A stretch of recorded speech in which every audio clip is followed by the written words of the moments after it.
We begin with some breaking news out of Brazil. A bridge collapsed over a highway in the World Cup host city of Belo Horizonte. That's about 364 kilometers north of Rio.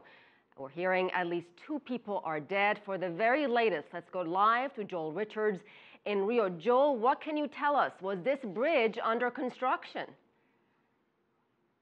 Afternoon, Asia, and this is the story that everybody has been dreading from this World Cup. There was so much fear over whether Brazil would be ready to host this World Cup or not.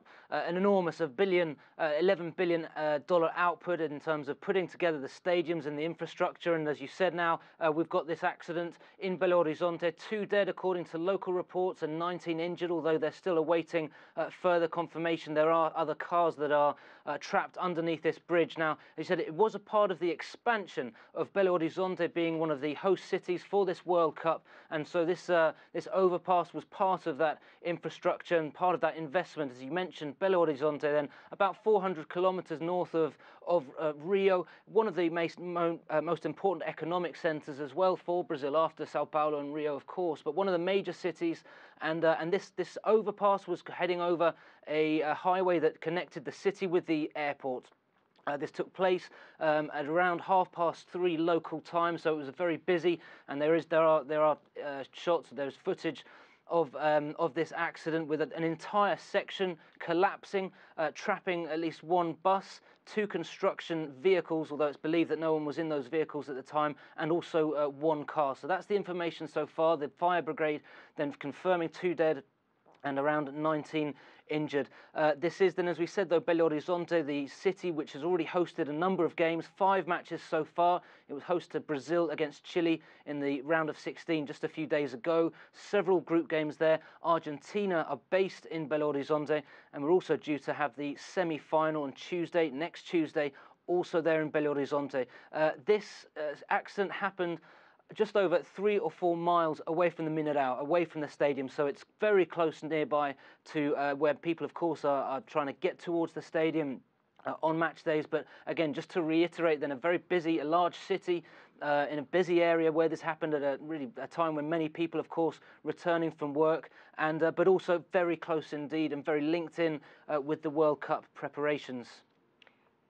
Joel, I know details are still coming in, and you may not know the answer to this question, but we've been seeing pictures and video of a bus crushed under this bridge. Would you happen to know if that bus was packed with people? It was at first there were fears, Asia, that it was a school bus because of the colour, but it's actually an intercity bus.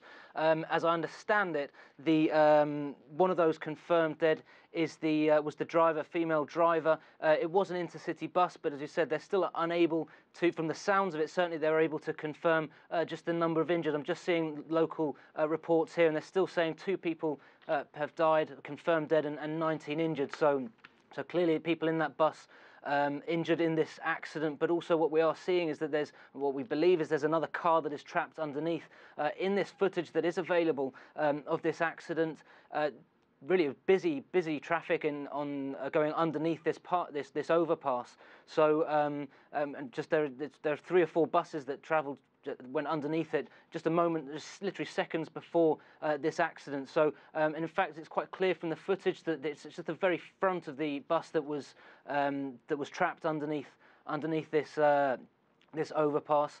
So perhaps many people lucky to, of course, obviously with the shock, and many injured, but nonetheless lucky enough to be able to walk away from this accident. But again, then just to reiterate, then 2 dead, 19 have been injured. Still awaiting more confirmation though of this accident that, as we said, everybody was so worried that it would happen, and finally it seems to have happened in a city where, well, Rio's hosting 7 games, but Belo Horizonte has 6. So really a vast number of supporters travelling to Belo Horizonte for this game, and of course all eyes would be on the city ahead of the semi-final next Tuesday. And of course this will only serve to make things much more tense, no doubt, for that ahead of that semi-final. All right, thank you so much, Joel Richards. I know you will be keeping an eye on all the developments. Thanks so much.